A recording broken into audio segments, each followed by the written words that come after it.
অভি বলে, আঙ্কেল আপনার চোখ এখনও সত্যিটা দেখতে পারেনি। তাই কোনটা সঠিক আর কোনটা ভুল সেটা বুঝতে পারছেন না। তবে আমার বিশ্বাস, একদিন অবশ্যই আপনার চোখ খুলবে, তখন আসল আর নকলের পার্থক্য নিজেই বুঝে যাবেন।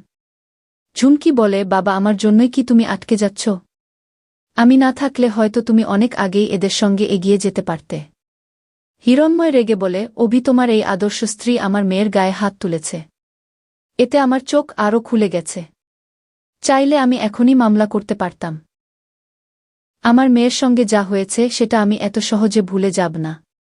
তখন অভি জানায়, আমিও চাইলে আপনার মেয়ের বিরুদ্ধে একাধিক মামলা করতে পারি। কারণ এখনও আমার কাছে যথেষ্ট প্রমাণ রয়েছে। এদিকে ঈশা ঠাম্মিকে বলে, ওই মেয়েটা অভিকে পুরোপুরি নিজের নিয়ন্ত্রণে নিয়ে ফেলেছে।